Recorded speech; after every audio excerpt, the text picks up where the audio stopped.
ඕන්න ඉතින් ගමරාල හීන් කොළුව බලන්න යන්න පිටත් වුණා.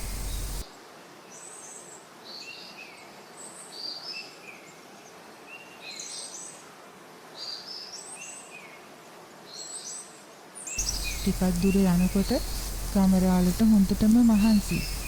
ඒත් ඉතින් මොනව කරන්නද? ආපු ගමනේ යන්න එපා. එහෙම හිතපු ගමරාල පය ඉක්මන් කරලා ගියා.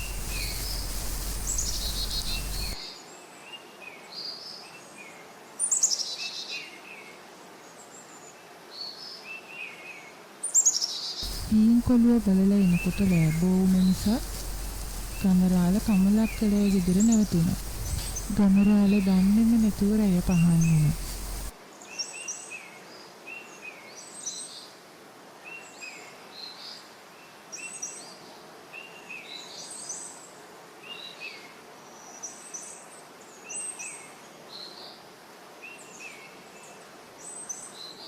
ගමහාමිනේගේ අම්මා හීන් කොළුවගේ තොරතුරු විමසන්න ආවත් ගමරාල ගෙදර ඇවිත් තිබුණේ නැහැ.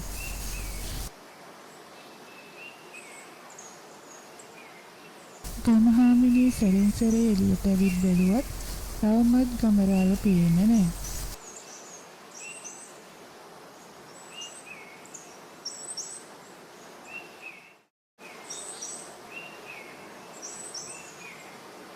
ගමරාල ළඟ නැති කියලා හිතපු හාමිනේ ඔයන්න කියලා ගෙට ගියා.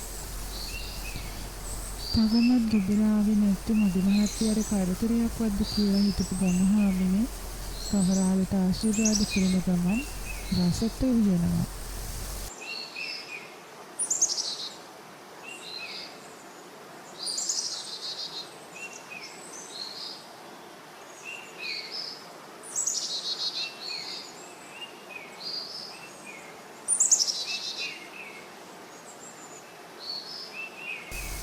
ඔනිතින් ඔය අතරේ කමලක්ක හදලා දුන්න කෑමක් කාලා ගමරාල හයිකට එනවා.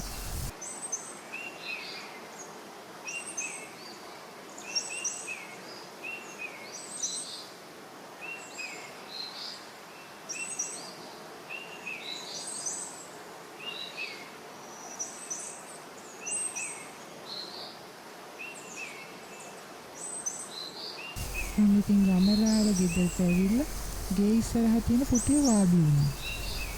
අම්මෝ හාමිනේ උයන කෑමවල සුවඳට ගමරාලගේ බඩගින්න තව වැඩි වෙනවා.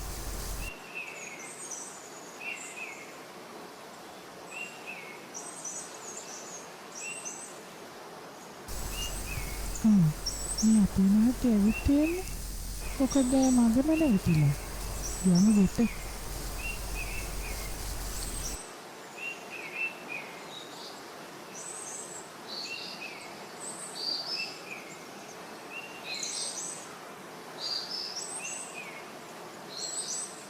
ගෙටගෙන වාඩි වෙලා කමලක්කලගේ ආගිය පිළිතුරු කතා කරන ගමහාමිනේ උදේ ගමහාමිනේගේ අම්මා ගෙනල්ලා දුන්න කෑමත් ගමරාලට දුන්නා කන්න.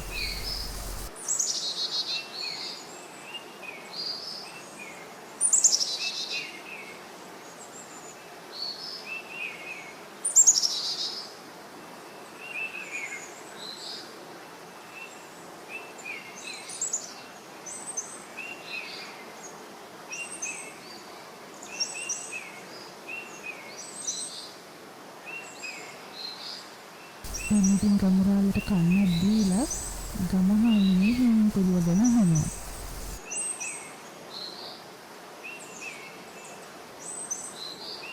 අපේ මහත්තයෝ කොහොමද ඉතින් හීන් කොළුවට? හීන් කොළුව ගෙදර ආවනෝනේ. ඉතින් දොස්තර මහත්තයා මොකදයි කිව්වේ? දැන් නම් ඉතින් හීන් කොළුවට අඩුයි කිව්වා. බෙහෙතුත් දීලා තිබුණා. ඔන්න ඉතින් ඔය කතාව යන අතරතුරේ ගමහාමිනේ උදේ ඉඳන් හරි ආදරෙන් රහට උයපු කෑම ටිකත් ගමරාලට බෙදලා දුන්නා. ඔන්න ඉතින් හාමිනේ බෙදලා දුන්න කෑම ටිකත් රහ පෙරසෙර කන ගමන් ගමරාල මෙහෙම කියනවා. මයි හාමිනේ දන්නේ වැඩක් මොකද්ද අපි මහත්තයෝ හීන් කොළුවට දොස්තර මහත්තයා හාල් මැස්ස ගොඩක් කන්න කිව්වද? ටිකක් වෙලා කුස්සියේ වැඩ කරන ගමන් කල්පනා කරපු හාමිනේ ගමරාලට මෙහෙම කියනවා. අපේ මහත්තයෝ, එහෙනම් හෙට හවසට අපි හාල් මැස්ස ටිකක් එහෙම උයාගෙන හීන් කොළුව බලන්න යන්නේ නේද? හාමිනේ එහෙම කිව්වම ගමරාලට මාරු ප්‍රශ්නයක් තියෙන්නේ. මය හාමිනේ, උඹට කියන්න මට ප්‍රශ්නයක් තියෙනවා. මොකක්ද අපේ මය මහත්තයාට තියෙන ප්‍රශ්නේ? ඇත්තටම හාල් මැස්සගේ ඔච්චර විකුණා තියෙනවා නම් මොකද ඒ හාල් මැස්ස ඔච්චර කෙට්ටු? මය මහත්තයාට කියන්නේ ඕක නම් මටත් හිතුණා. හීන් කොළුවට හාල් මැස්ස කන්න දීලා හීන් කොළුව තවත් කෙට්ටු වෙයිද මන්ද? මහාමිනේ, මං කියන්ට දෙවඩා. ඔය හාල් මැස්ස ටික අයින් කරලා දාලා වෙන මොනවා හරි උයාපන් මය හාමිනේ. අද අපේ සමාජයක වෙලා තියෙන්නේ ඒ ටිකමයි. පෙනුමෙන් මනින්න කලින් අපි තව ටිකක් හිතමු නේද? ගිහින් එන්න. අපේ නාලිකාවත් එක්ක රැඳිලා ඉන්න මේ වගේ ලස්සන කතාවල් බලන්න.